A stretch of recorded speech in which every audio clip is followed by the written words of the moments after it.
Sorry about that. Yes, I'm audible. Yes, you are. So, a very good evening, everyone. Thanks for joining on in our today's session on convergence of AI, IoT, blockchain, and robotics. So, today's session we will be conducted by Mr. Anjum Javed. Hi, sir. Thanks for taking our time and taking this session for us.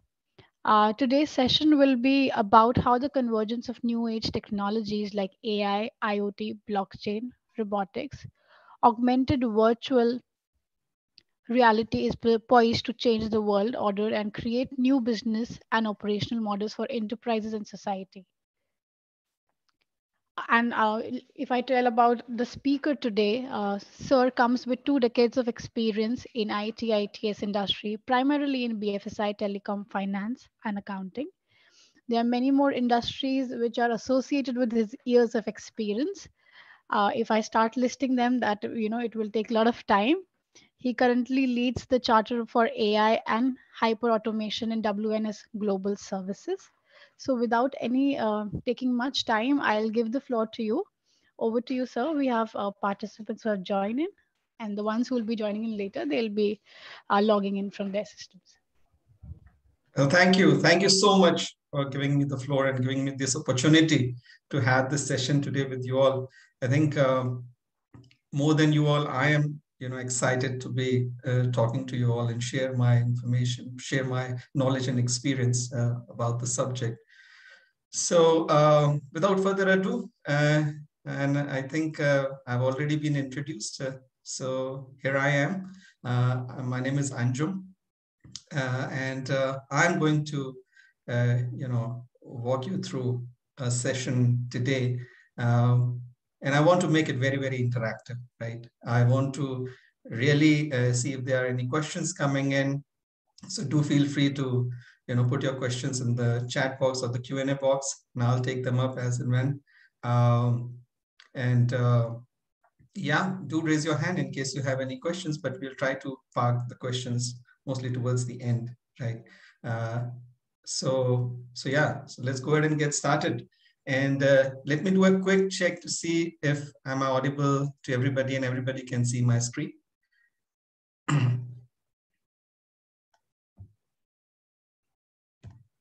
Yes, it's fine. Yes, absolutely. Thank you so much. Okay, all right, perfect.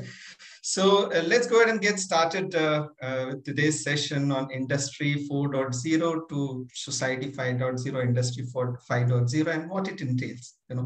What is it that is under the hood, and what are we envisioning about the future, right? So, so with the changing, shifts in the market, right? Societal shifts, economic shifts that are happening around the world. We have witnessed a pandemic of this size and scale. A lot of behavioral changes happening. A lot of technological advancements happening. So where are we headed, right? So the first question is, what is it that the future beholds? What am I going to see? How am I going to, survive, sustain, and grow in the future? And what is it that is, going to be so transformational, right? So as you would have heard about these technologies which are listed here. We're talking about everything from artificial intelligence to virtual reality, augmented reality. Now we are talking about metaverse, blockchain, autonomous vehicles, 3D printing, edge computing, human augmentation, nanotechnology, biotechnology, quantum computing. And I think there's a growing list, right? There is the pace of advancements, technological advancements have grown in the past decade, right? More so to catch up with how do I process data, right? The data which is coming from all the channels, web, social media, even audio, video, text and documents, everything, right? Your tweets on the social media, the feedbacks, the comments, the reviews, everything has to be analyzed. So there is a humongous need to process the data now, and the humongous amounts of data that is coming in from the various channels to process and draw insights from it. We call it data to insights. So there is a need to do that, to be able to achieve competitive advantage. Now, this is a business language that I'm saying, in terms of when we talk about companies, what is the competitive advantage that they are able to get if they have data as an asset, knowledge, data as a service, and knowledge as an asset, that gives them a competitive advantage. So the first thing that we have to consider is this 5-point charter, wherein we have to see and assess anything which is transformational, has an opportunity to transform businesses and societies, has to undergo this acid test. Is it future fit, right? Is it exponential? Now, there is a very interesting story about exponentiation, which I'll talk about in a bit, and exponential growth. But is it exponential? So any transformation which is like, anything which is transformational is not like, which is giving me an immediate benefit of, let's say, a few minutes being bettered to do a process, or a point automation, applied to a part of the process. Anything which is transformation is expected to be exponential. That has to transform, that has to disrupt, right? Is it disruptive? Yes, that is the word which would definitely come quite often in what you would have seen and read. Is it disruptive? Is it bringing in new paradigms? Is it bringing a paradigm shift? Is it building endearment? We talk about Society 5.0, and a lot of talks about whether humans are going to lose their jobs with machines taking over. But we have to think about how man and machine can coexist in a symbiotic relationship, right? And is technology really benefiting humans the way they should, ensuring that there is a level of interdependence between the humans and making the interaction between man, machines more meaningful, right? So is it building endearment, or is it building some kind of a strained environment wherein you are supposed to do something because the technology is up there, versus the technology itself is creating ease of use, great customer experience, that you would want to come to those new ways of working. Is it aspiration, right? When when you aspire and you believe, right, then you can then you achieve, right? When you believe you can do it, then you achieve, right? So is it aspirational? And there's a very interesting story about a chessboard and rice, right? So there was a king a long time ago.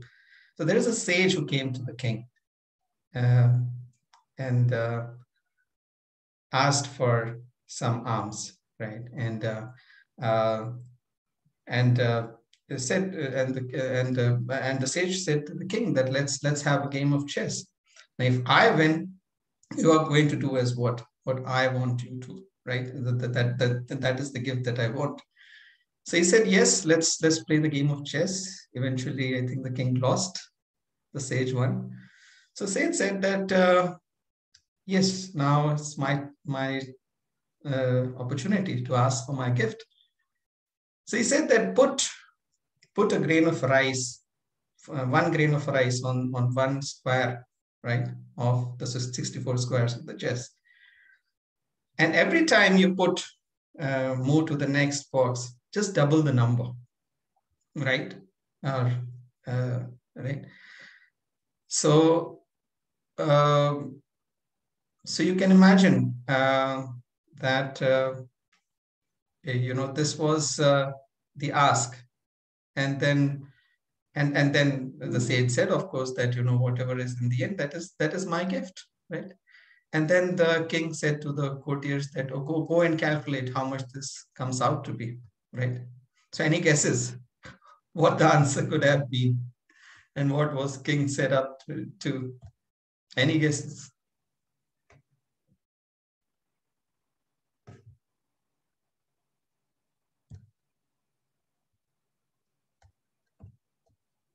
Okay, so so the result was the total number of grains of rice needed to fill the chessboard was around 18 quintillion grains of rice, which would be approximately 210 billion tons, and would be enough rice to cover the entire country of India with a meter-high layer of rice, right?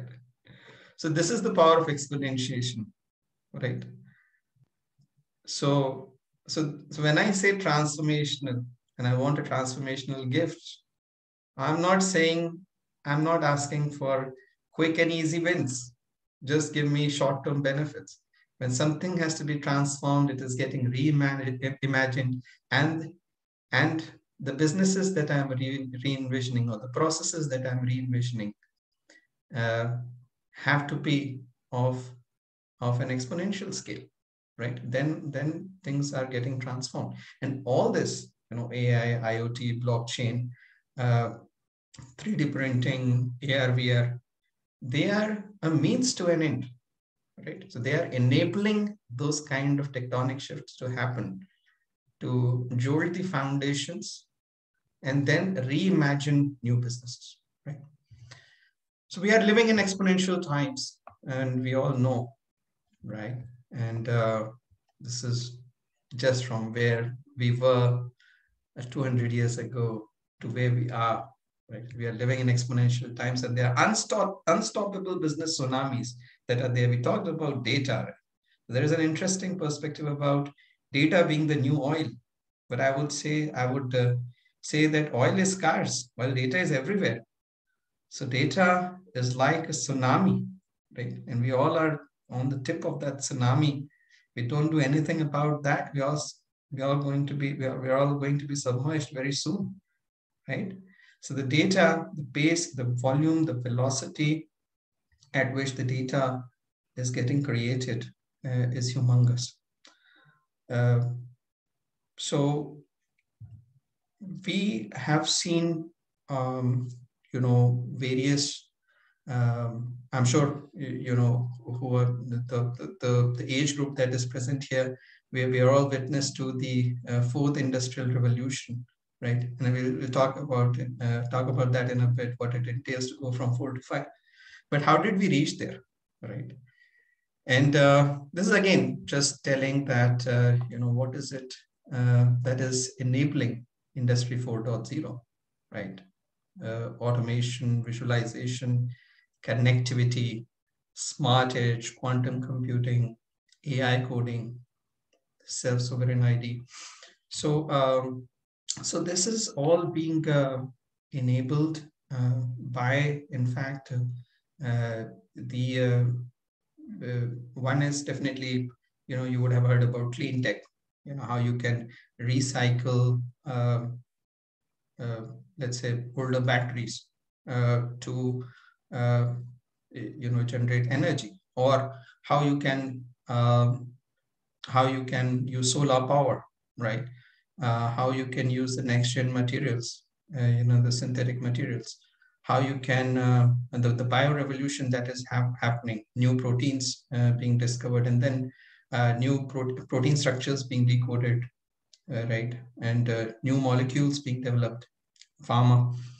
All this, is enabled by technology, and that is what is laying the foundation of new societal shifts to happen. So when you talk about Industry 4.0, this is the big picture, right? And Industry 4.0 is now is commonly a term used in the manufacturing industry, where we talk about how augmented reality, big data. There is data which is generated by various different devices, sensors. There is big data that needs to be analyzed. Autonomous robots, right, on the floor now these days, who are helping with the assembly line work. Simulations, digital twins, you would have heard about it, right? Wherein you have a process twin, and then you can prototype things faster. You can, a physical device which is maybe not accessible or is huge. You're trying to test that using a digital twin with software signals and trying to understand the gaps and take corrective actions, or prototype and develop things faster, better, right? So that is what the industry is looking at. We're talking about additive manufacturing, and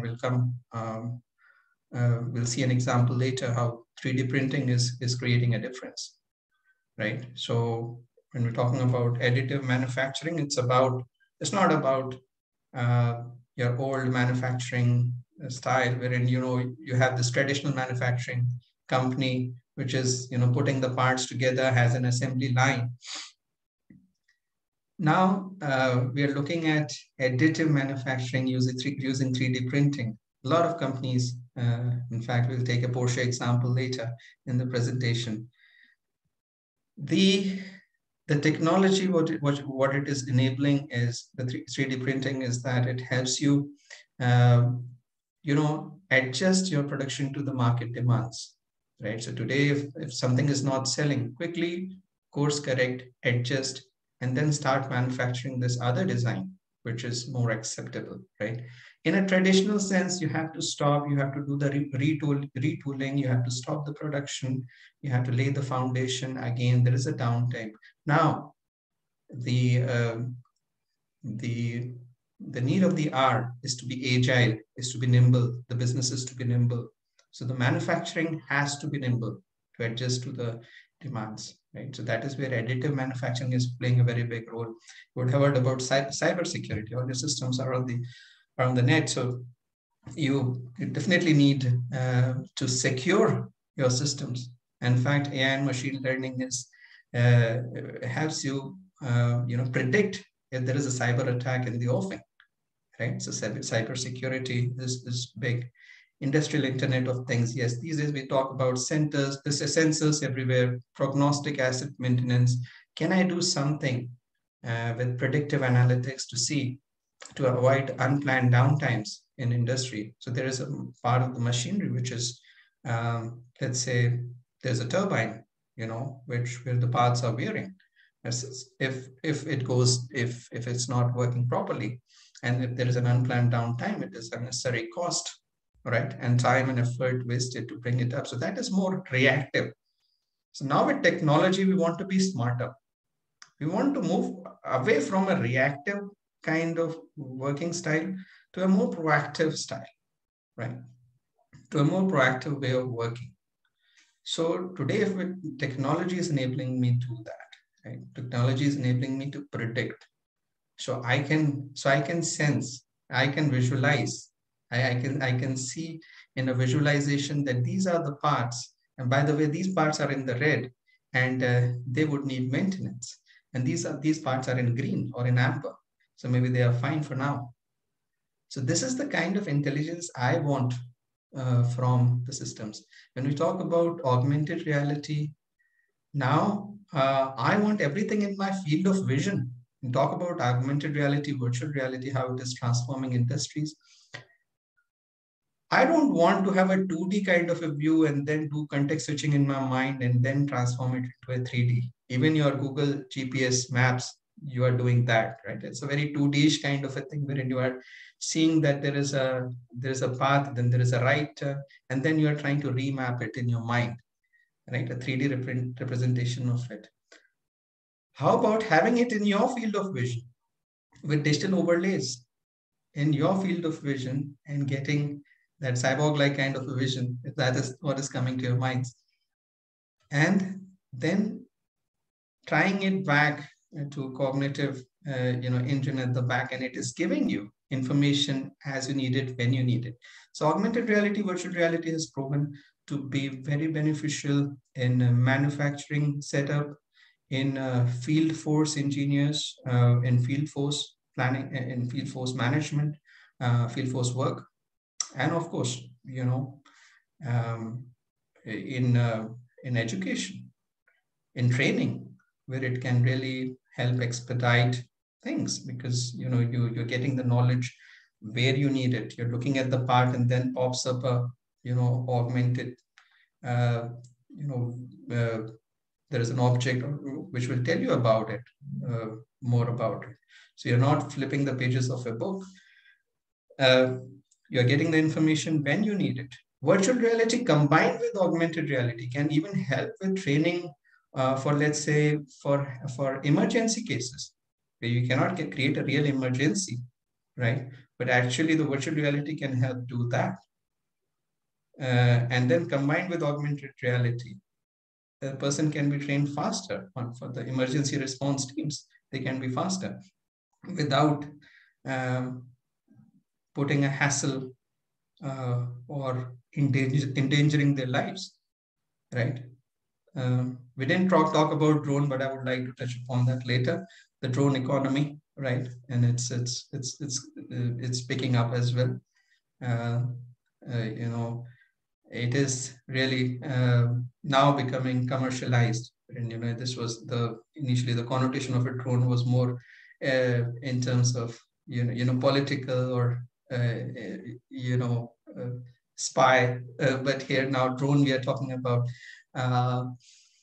commercialization aspect of it, how drones can help accelerate manufacturing and understanding aerial imagery, understanding the crops, and with those photographs, right, which it can click, the high resolution ones, and do something about it, right, wherein you don't want to risk a human life, or you don't want a human to be inspecting it every time, which a drone can do. We're talking about last mile delivery. So drones are helping a lot, right? So now we are moving into a completely new world order. Industry 5.0 is the word coined, right? It is the future, and it's already an emerging trend. Some of the companies in manufacturing industry, while they're already dealing with industry 4.0, the 5.0 is also being interested on them, right? So interaction and collaboration between man and machine, right? And I would want to walk you through this, the slide wherein the journey that we have made, right, over the course of time. The first industrial revolution, starting from the steam engine, right? That was the first industrial revolution. Then mass production, electricity, second industrial revolution. Then use of electronics and IT to automate the production, all your desktop automation that we saw. Fourth industrial revolution, infusion of more cyber-physical systems, the physical systems being controlled by software, right? Automation, we were talking about. Then comes the fifth industrial revolution, which is being fueled by AI and all the top technologies, which are the backbone of it. The fifth industrial revolution is where we are talking about man and machine getting intertwined, right? We're talking about a world order wherein fourth industrial revolution, that there is a system that exists. Internet is what exists. But I want to, but that is still, again, if I want to go and access the information that is available to me, if I want to dial in and have a discussion, that is fine. Um, uh, it is again wherein the intelligence about you, not only your demographic attributes, but about you as a person, the behavior, the environmental factors, the data, the insights is still lacking, right? When you're talking about fourth industrial revolution, the systems are still offline. But now, when I am talking about fifth industrial revolution, I am talking about a completely different world order. I'm talking about a world order wherein today I have a GPS. I can see, I can track my route through a GPS. Yes, technology is enabling that, right? And it is transformational indeed, because it has changed driver behaviors now, right? Um, but how about envisioning a technology wherein you are going from point A to point B, and then you are on a strict diet plan, but there is a food store which crosses you. How about an intelligent assistance system which is able to recommend that, by the way, you are on a diet, so you might want to forego your Coke, but these are all the healthy options that are available, right? If I look at a food store, and if I can get image captions of that food store in my field of view, I was talking about augmented reality, I get the information then and there. I'm not even taking out the phone, right? I have it in my field of vision. What I want, when I want, and with recommendations about not only that two other visitors would have bought it, so you also buy it, but hyper personalized experiences, micro moments, right? So for the marketers, it is very important to understand what are those micro moments when the customer would be would want to really buy a product, right? Rather than just launching such campaigns. You would have heard about customer segmentation, targeted marketing, lead generation, lead scoring, and then doing that, launching a marketing campaign so that your ROIs are realized. So when we talk about IoT, Industry 5.0, the data that is getting generated, not only by machines, even by human beings, um, the human beings going to the various social media channels, um, each and every footprint is being captured, right? Again, the point comes about data security, which again is another topic of discussion for another day. But yeah, so there is data which is generated by machines. There is data which is generated by systems. There's data which is generated by human beings. And then this data, what you got to do is you got to do the analysis of data with AI, right? And then give the results of data study back to society to benefit the society, right? So, yeah, that is the shift that is happening, now with the fifth industrial revolution taking shape. So, with the advent of AI, I think a lot of you would have heard, which is, this is the buzzword: data science, AI, machine learning, deep learning. Yes, so AI is everywhere, right?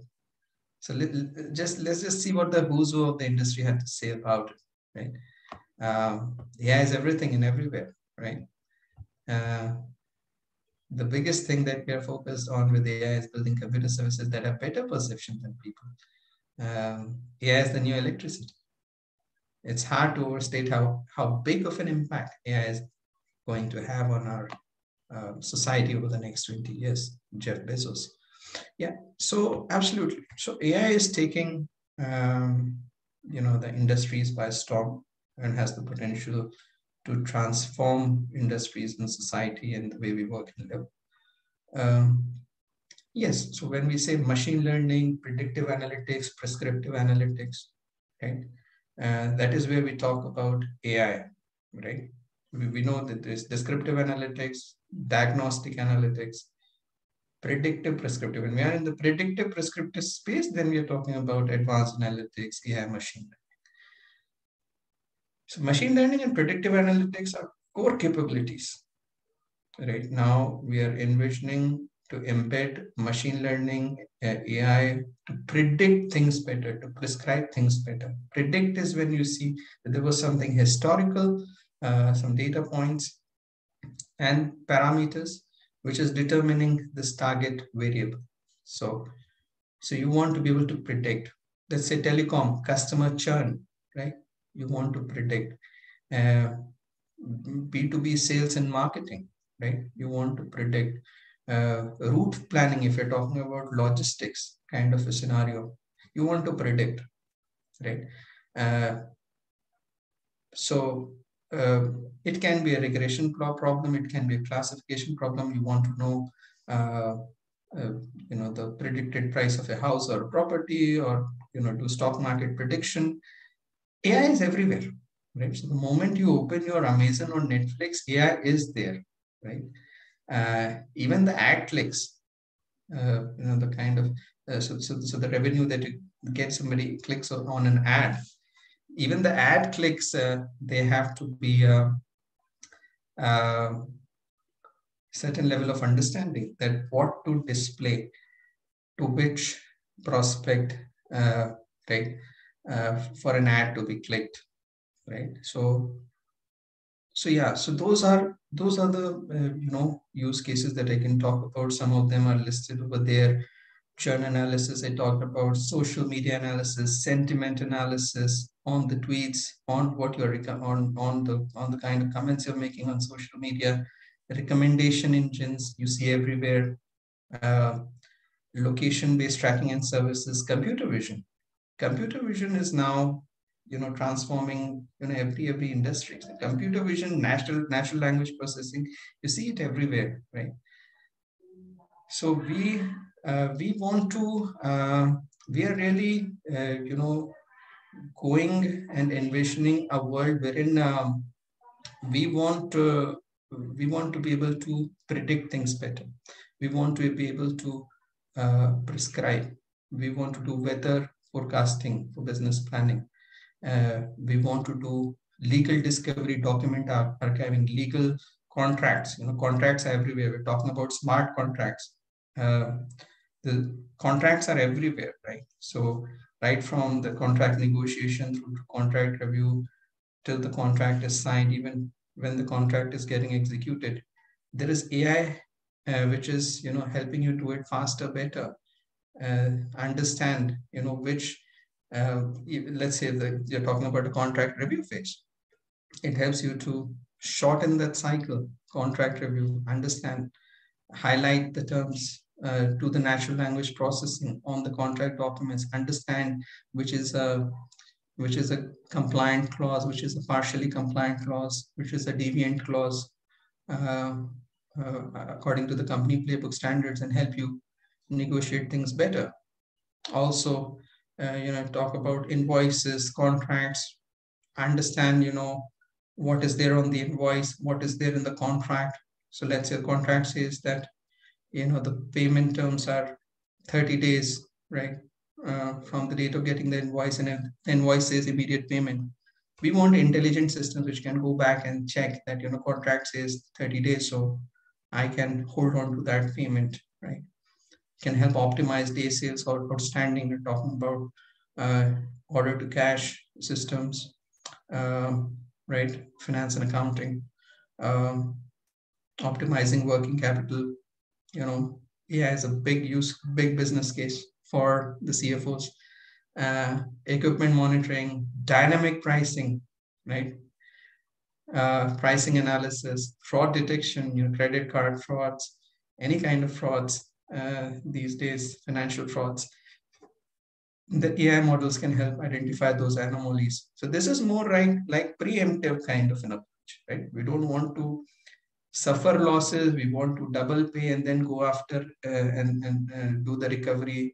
We don't want to suffer data breaches and then having to go through a lengthy cycle in terms of fixing it legally. Personalized insurance, yes, insurance industry is just waiting over there for it to be radically transformed to give a more retail-like experience, right? So insurance, personalized insurance, is what AI will enable. Technologies like AI will enable. So yeah, so now when you have to buy an insurance, you need to go and purchase an insurance. Even if you have to claim an insurance, there is a long cycle. You have to claim and submit the document, and then there is somebody who would come and assess the damage. Let's say motor insurance, and then basis your uh, eligibility, you will get paid. How about transforming it completely, right? When you talk about first notification of loss, how about giving self-serve options wherein somebody can click a photograph of the vehicle damage, can feed it to the app, it goes to the cloud, and then there's this computer vision model which assesses the extent of the damage. And if it's a simple case, it can auto adjudicate and have the payment done. There you go. Your claims handling sorted, right? Auto adjudication also, can be automated with robotic process automation and the various aspects of it. Personalized insurance. Today, if I want to buy an insurance policy, I go to a policy bazaar. I go to these kind of insurtechs wherein I want to know, basis my unique requirement, and if I can get a personalized recommendation for my insurance needs.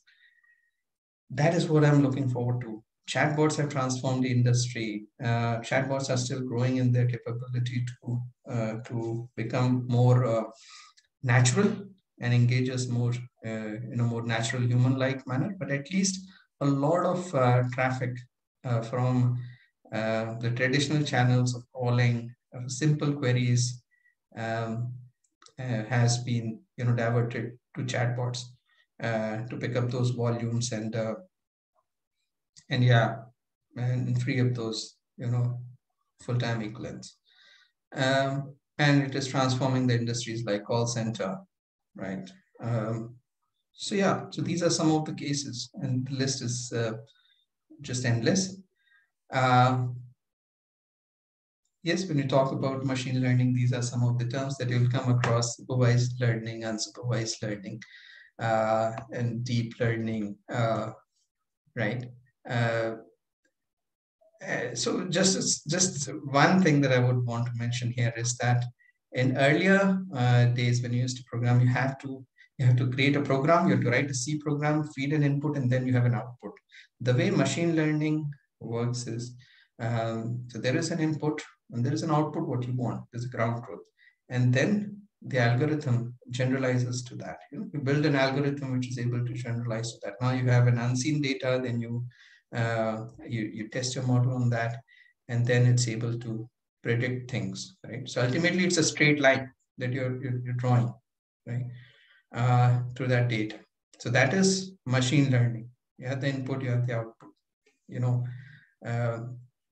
The ability to learn without being explicitly programmed is what is machine learning.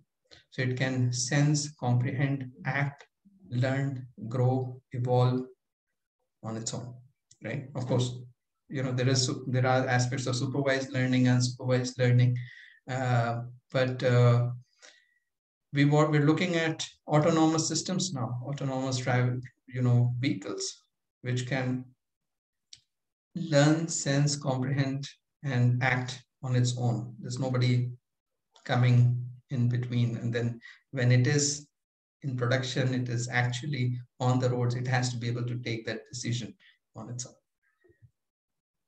Yeah, absolutely. When we talk about machine learning, advanced analytics, this is the space: predictive analytics, prescriptive analytics, unstructured data processing, giving the ability to the machines to be able to see, read, understand, comprehend like the humans would do. is where it is headed, right? Of course, everything is data, right? And AI models are trained on data. But yeah, so that is the crux of it, that, drawing insights from the data. I talked about contracts, right? If an AI model can tell me, instead of me having to going through a 100-page contract, if it can highlight those terms to me in a UI, nicer looking UI, and help me understand, right, what are the deviant clauses, and get my focus right on only those aspects of contract. It is saving a paralegal a lot of time in doing that, right? If a paralegal is trying to build a case, uh, content retrieval, right? Um, so with data, we have also we also want to know now. There is data there's a tsunami of data that we've discussed. But if I want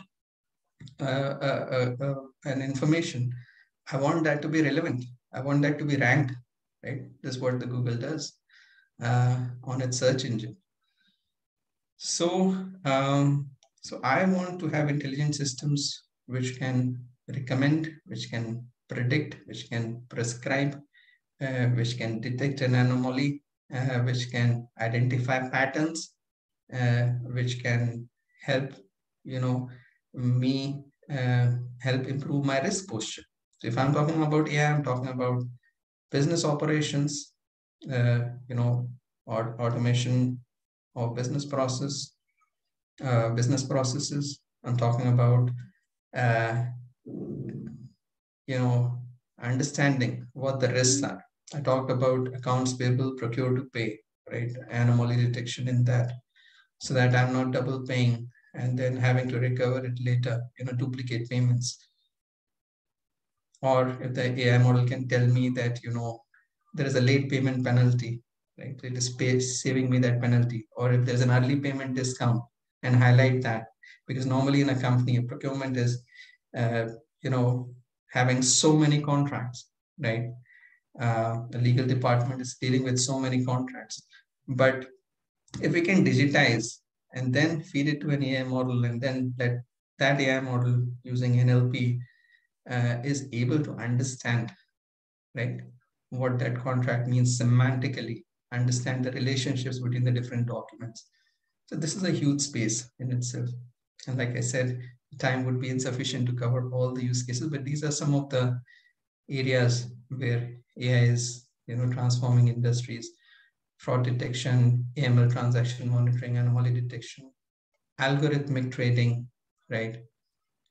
Trade settlements, fraud and market abuse investigations, sales and marketing, uh, email surveillance. Yes, again, it comes to, you can relate it to the to the to the various aspects of AI. If it is NLP, machine learning, deep learning, computer vision. These days you will hear a lot about BERT-based models, visual linguistic models, with transformers, for vision and language interpretation and understanding. So that is where the world is headed. We're talking about GANs, generative adversarial networks. You would have heard about deepfakes.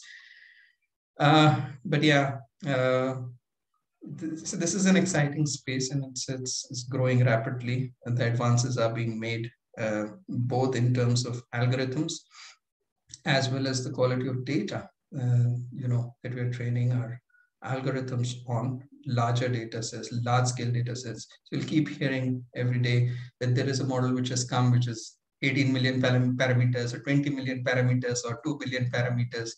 The BERT, GPT-3 models that are coming, which takes about millions of dollars even to train. And by the way, it can have an environmental impact also to train the machine learning models, the amount of carbon that is released, right? So that is another area of study wherein we want to train with less, right?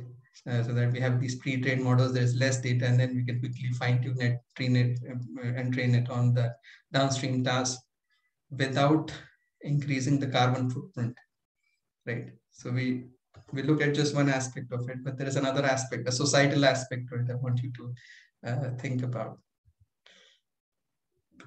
So making the leap of faith to Industry 5.0, what it entails. I've touched upon it earlier. 5.0 it's revolutionary, right? It is certainly going to be, a fundamental shift in the way we work and live and perceive things. Man and machining, reconciling, finding ways to work together to improve the means and efficiency of production. And there are four important sectors I've highlighted. Of course, it is just, it's including but not limited to this. It has the potential to transform these industries. And Gartner forecasts that 25 billion connected things will be there in use by 2021, right? Producing immense volumes of data. Data is the fuel that powers AI, and AI will be applied to a wide range of IoT information, including videos, still images, speech, network traffic activities, sensor data. We talked about drone economy, right? I touched upon that. So drone, if it is taking the picture of a crop, right? It is sending it to an AI model in the cloud, and it's getting those real-time updates about the condition of the crop.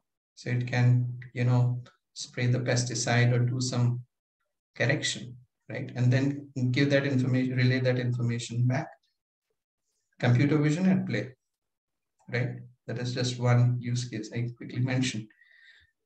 So like that, if you think how the technologies are coming together to transform industries, it's a very interesting space, right? You can think of many different types of use cases and each of them coming true now.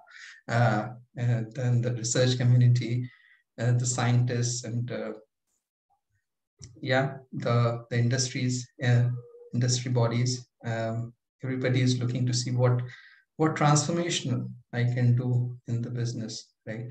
And for the betterment of the society. So healthcare, right? So let's talk about this, wherein, when you talk about Europe, Japan, they are dealing with an aging society, right? The countries are really anguished from growing medical and social security expenditures. And the aging population has to be provided care at an affordable price, right? So we are looking at transforming patient care management through these interventions. So when we talk about data, so today we go to a hospital, there is information in our medical information in the electronic health records, and then there is doctor's notes, and then it's all very disconnected data, right? When they can be shared data and shared intelligence about what the needs of the patient are. In fact, when you're looking at technology, another perspective to look at it is, I talked about endearment, right? Endearment, and then I also talked about whether it is how convenient it is for somebody to use, right? So basically, when you're talking about, let's say this example itself, there's an aging person who wants to get the blood glucose tested or the ECG done. Now, gone are the days where, and in pandemic we have seen, because of, efforts to ensure the distancing and, ensuring that there is less occupancy in public places, or such as hospitals. There is a need for better ways or methods to do it, and we have seen telehealth, telemedicine, all of it being adopted heavily during the pandemic, right? So if my ECG can be tested, my medical information, diagnostic information can travel over a telecommunication network, and my ECG can be done at home. These days, I think there's something even more transformational that the research community is looking at. There's a capsule with a camera, right? And then there was a video on the LinkedIn that I saw posted by somebody. This capsule, when you swallow it, actually goes inside and it takes the pictures of the intestine, right? That is not to say that the radiologist job is rendered unnecessary. But this capsule would have a camera inside which will take the pics, and then it will relate to an app on the phone, right? So it helps to understand the gut condition. Now that is transformation, right? Sitting within the confines of your home, if an old age person can be, treated, not only old age, right? Anybody for that matter, right? If it's creating that kind of a convenience, and what all it's saving, right? Person is not going to the hospital. Actually, there's a carbon footprint implication, right? Second is, let's say if a person can be engaged via chatbot, medical health chatbot. Again, to a provider, it is transformational, because you're not engaging a person sitting there and attending to patient queries. The patient is being enabled to speak to a chatbot, and then if the chatbot feels that this is a medical condition, then there is doctor intervention required, or can make recommendations on its own. You're using, of course, this AI models and the patient history and the data, if that is connected, if that is available, right? So that is the power of drawing those insights and enabling better care management. So healthcare is one example. When we talk about mobility, right? So there is weakening population. There is yes, we will talk about population, which is so there are areas which are underpopulated in rural areas, and then there is a need for public transportation. So there is a rapidly rising e-commerce section, right?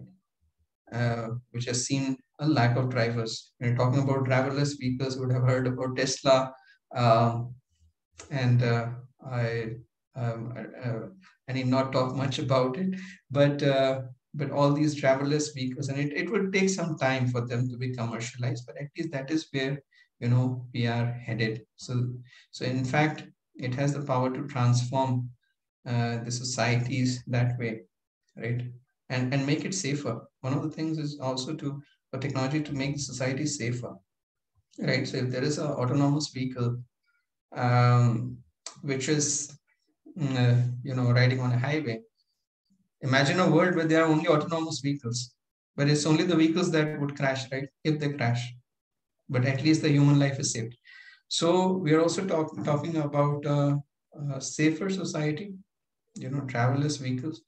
There are regulations which have to come, and then there are things around governance, talking about fairness, explainability, biasness of AI algorithms. So if there is a baby on the road and an old aged person on the road, and a driverless car has to save one, in one society, it can be treated differently. In another socio-cultural aspect, it can be treated differently. So yeah, so there have to be laws framed, policies made, and in industry, governing bodies, governments have to look at the fair and just use of AI, and see how this space can be transformed. It's talking about infrastructure problems. Yeah, so weakening of public infrastructure, and this is a case from Japanese economy, when there's a shortage of skilled labor, and there's an upsurge in the financial load for review and maintenance, right? So there's less there's worker shortage, and especially in the pandemic, when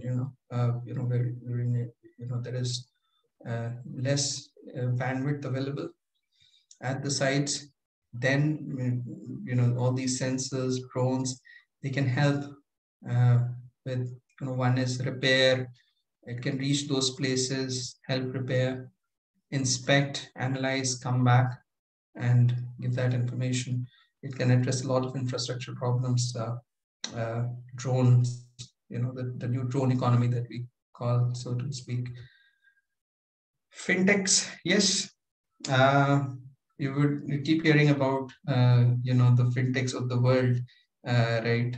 The Paytms or the PhonePe, similar, other fintechs, which is just doing the aggregation, and it's enabling an instant transaction, high amount of cash transactions. So we're seeing that how fintechs can be transformed using technologies like blockchain, and we'll come to it in a bit, and how the external payment which can be made by avoiding the bank fees, because if you go to a traditional bank which have been slow to catch up, the financial services, the payments takes time, right? With fintechs, you're seeing that all of this. UPI is a case in point, which is enabling these interfaces for the transactions to happen faster. We talk about blockchain in a minute. We also see that how blockchain can enable peer-to-peer transaction, wherein all so the party, the organization, the algorithms all of them can interact without a intermediary, right?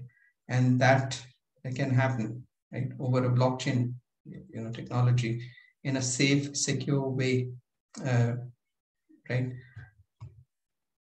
Now, when we say when AI meets blockchain, what happens?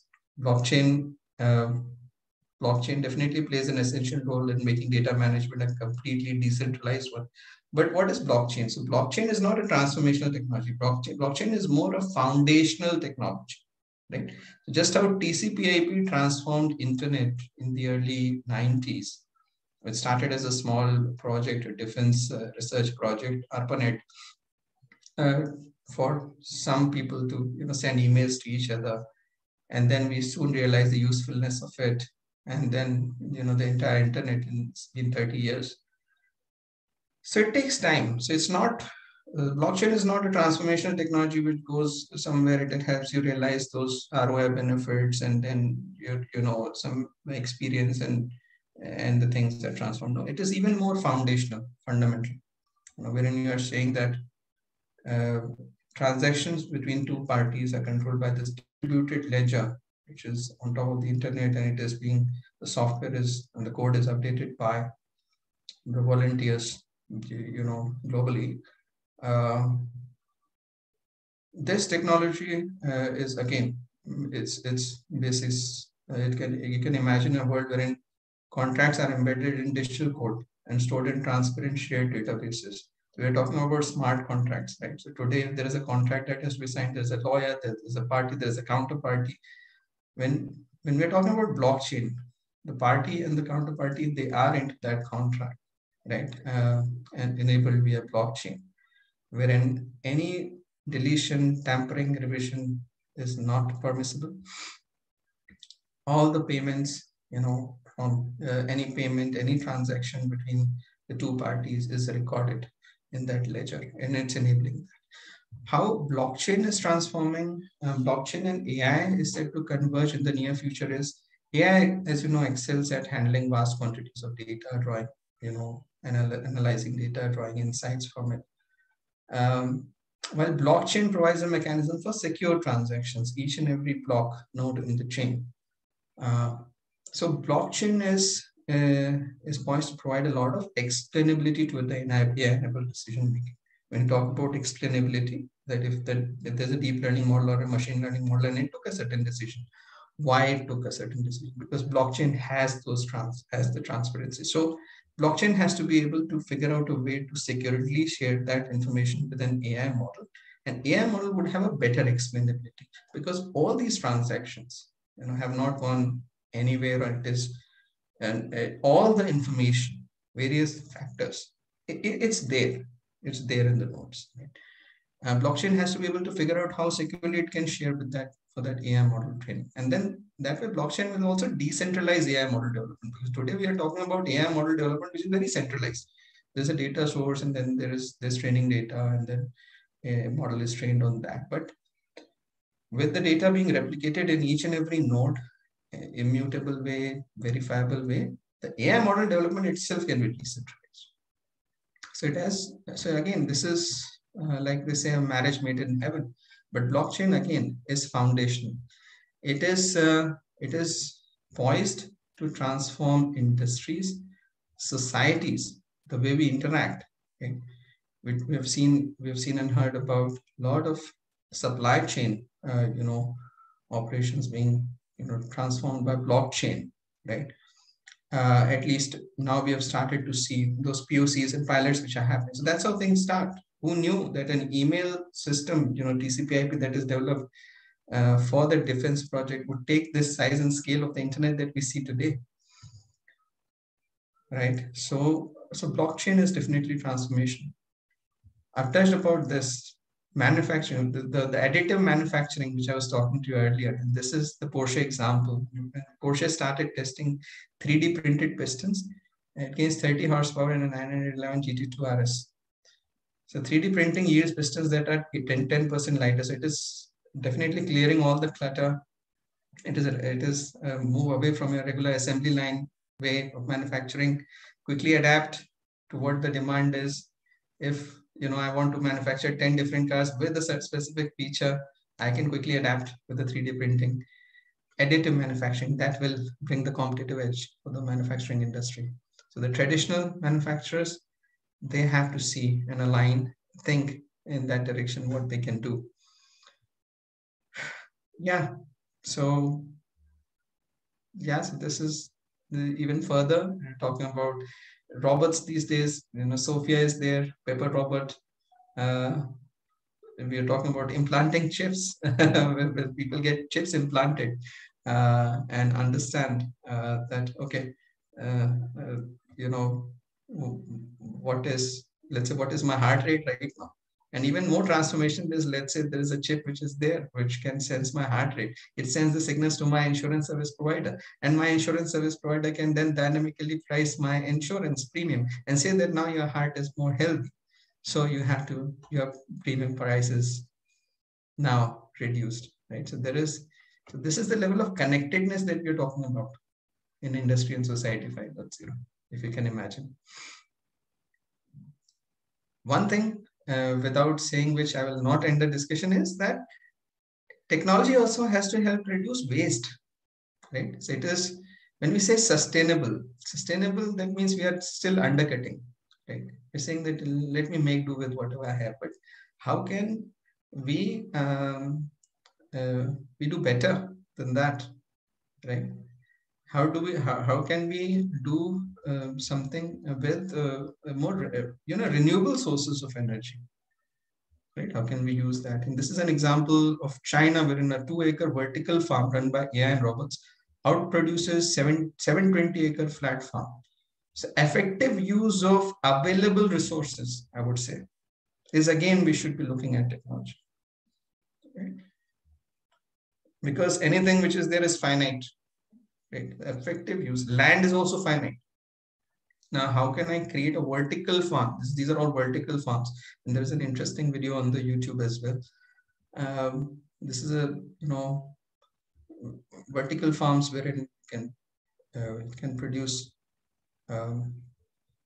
It can save land, and it can give a better produce. What is the reality in 2030? Yeah, we're talking about metaverse. We're talking about virtual influencers, which are scandal-free. We are talking about virtual yachts being sold. Yeah, right. So yeah.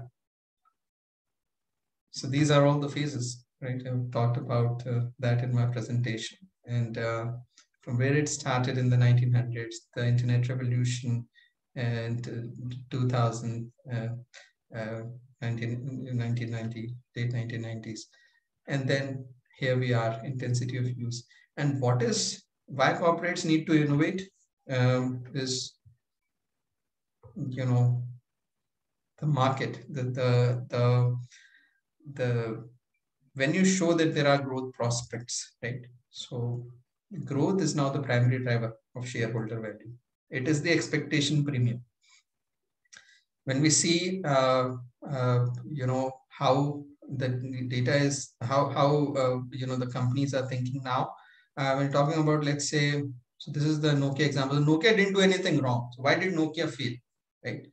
It could not envision the future that an Apple or a Samsung would have.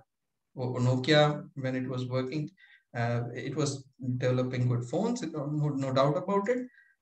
So thought that even the QWERTY keyboards would be fine to have, no need of a touch screen. Android is not an advanced technology. So they were doing with whatever they were doing. And there were Apple and Samsung which were eyeing the market, the needs, the behavior, the customer behavior, the user behavior, and then adjusting to that. And by the time it was, they realized they released the Symbian operating system, but it was late, right? They didn't realize that touchscreen phones have to be, thought through earlier. So finally, what happened? Nokia was acquired by Microsoft, and as the history goes. So key lessons learned, that we need to think ahead of the time and then work backwards, right? We're talking about when we talk about the market capitalization, the growth. Tesla, which is commanding 1.1 trillion market capitalization, which is what 5 times more than that of a Toyota. So Toyota is what? Stable, robust, valuable, reliable cars. And Tesla is what? Autonomous, adaptive, car maker. So you see where it is headed. So the thinking that Elon Musk is doing is taking him way ahead of the other contemporary players. Zoom, this channel communication, we talk about connectivity, right? Zoom commands more market capitalization than the top 3 airlines of US taken together, as you can see, right? Now we're talking about Airbnb, which is a space rental, vacation rental company. Doesn't even own a building, but it's one of the largest in that space. We're talking about Uber, the car aggregator doesn't own a car, but it has that, it's able to do that business. So, there are fundamental shifts that are happening, that happened with the internet. When you have to stand in a line and book for a travel, Expedia came online, right? Amazing. You're standing in a brick and mortar shop, and then everything is retail, online retail we're talking about.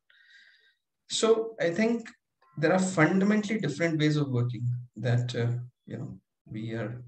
we should be thinking and deliberating on, that can help transform the society and world for good.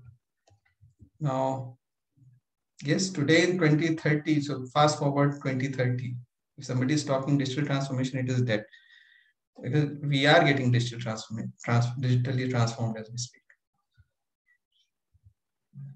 Yes, we need to think about regenerative ways to do business, to change the way we work and live. And then I would just take 2 minutes before I wrap up. So metaverse, this is what we're talking about now. The virtual reality, augmented reality, we're going even a step further, right? So metaverse is where it's a digital place. You would have recently heard about Microsoft's acquisition of Activision Blizzard for $68.7 billion. It's a gaming company. So we are envisioning a place. This is very interesting. We are not there yet. We're still experimenting and trying things out, But the vision is that there is a digital space. Think of internet. When you go to internet, it's not a space, right? I mean, when talking about metaverse, it is a space. But when you go to that internet and you're interacting with it, right? So think about if you are able to, go to an office with your digital identity, your digital representation, and act and interact with the team members virtually, without having the need to go travel. How about visiting the factory floor and inspecting things on a manufacturing floor? See there in that photo. That is what metaverse will enable, if you see. And augmented reality, virtual reality will all be the enabling technologies for that. But we are envisioning a world like that, right? And this is certainly going to give rise to a new world order. And thank you so much for attending this session today. Let me see if there are any questions that I can take up.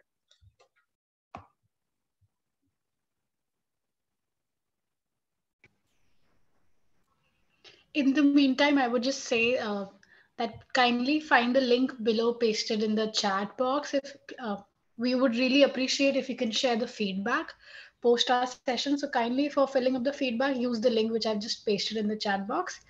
And now sir is accepting the questions. So if you can ask questions either through question answer forum or in the chat window, uh, let's make the session more interactive. Yeah, happy to take any questions. Yeah, what is the future of metaverse, Devang? So basically, again, like I said, that these are new paradigms, right? Ways of connecting man and machine, right? Fourth industrial revolution just saw cyber physical systems, systems being the physical systems being controlled by softwares. Metaverse is when you look at ways of immersive experiences, right? Without you having to move out of your confines of your home. Let's say I was talking about a manufacturing industry. Now today I'm an executive in a manufacturing firm, and there is pandemic as well. In fact, pandemic and such scenarios only accelerate such innovation. But I want to go and inspect a turbine, right? Which can I do? No. It is but it is essential. So how about sending my digital identity over there? Again, the point is that my digital identity is not me. My avatar is not me. But again, that is where the development is happening. The digital avatar would be actual representation of you, would actually go interact and and enable that, right? So yeah, and then it will change the ways that we interact with our team. So today we are connected on Zoom. How about our digital identities talking to each other and we experiencing this entire meeting as if it is done in a 5-star hotel, and we can see each other's digital identities, right? And I can write things, I can explain things, and you can feel that. So that's how it is transforming the industries, and there are various different use cases that you can think and envisage. Does that answer your question?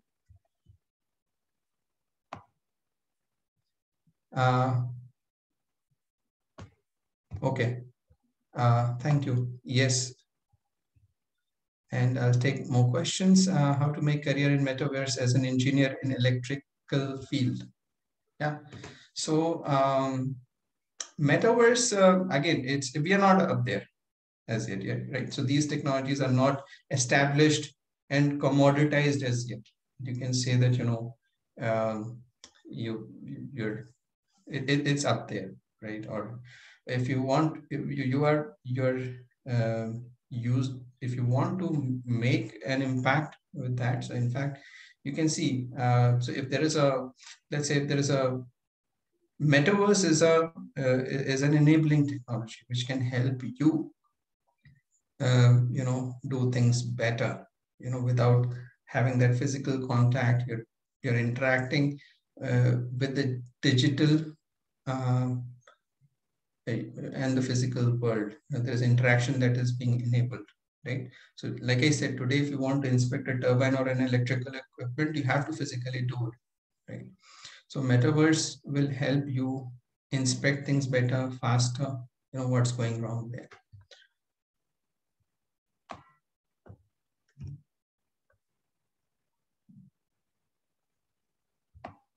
yes, there are various, perceptions. With the good, there is a bad also comes in.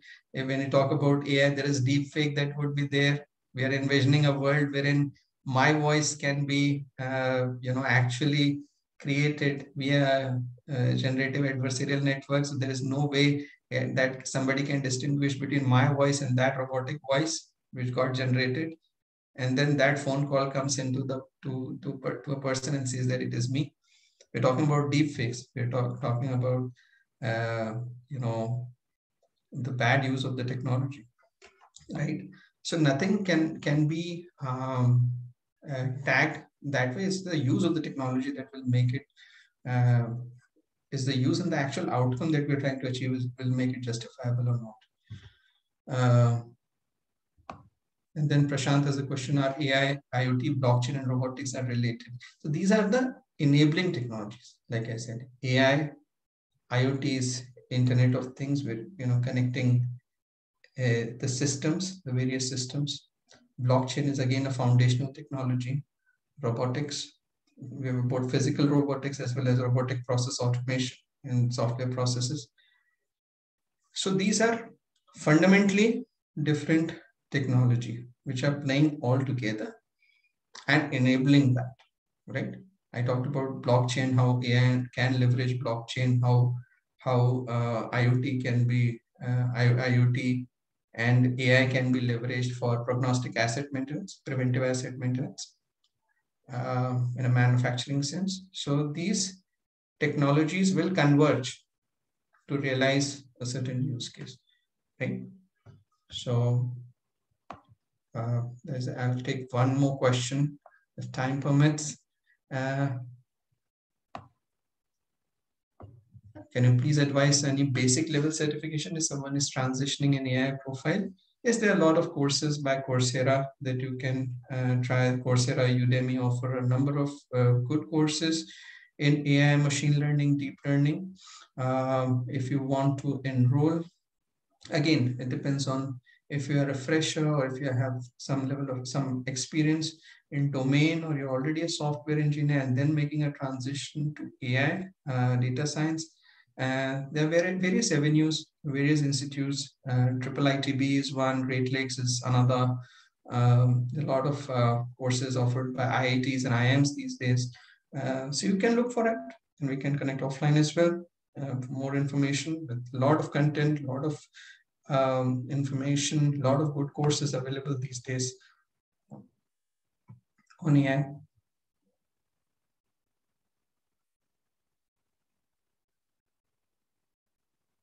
Yes, Kaiser, this presentation was to get the thinking going as to what is, and of course there's a lot of in-depth knowledge into each one of these areas, and AI can be one 5-hour presentation in itself, right? If I have to cover all aspects of it, but this was just to get the thinking going, that what is in the industry and the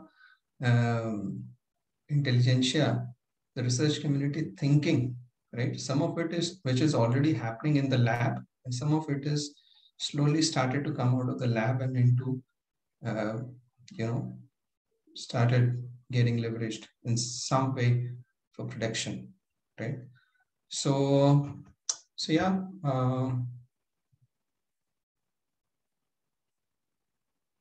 Thank you, and thank you so much for being an amazing audience. And if there are any questions, by the way, I'm available as Anjum Javed on LinkedIn. Yeah, so that is me. You can find me and contact me, and we can stay in touch. Or if you have any questions which I could not answer, feel free to contact me over LinkedIn, and I should be able to get back to you. And thanks a lot. Over to you. Thank you, sir. Thanks for your valuable time today. It was such a insightful session indeed. Yeah. And for the participants, obviously recordings will be shared in a day or two of the webinar, so they can revisit the insights which you have shared today. Yes. And apart from that, there is a feedback link, as I shared. Kindly I request all of you to just fill it up. And for any questions which are still there, feel free to reach Sir, or you can write an email to us and we'll direct to Sir. Okay, so yeah, thank you. Have a great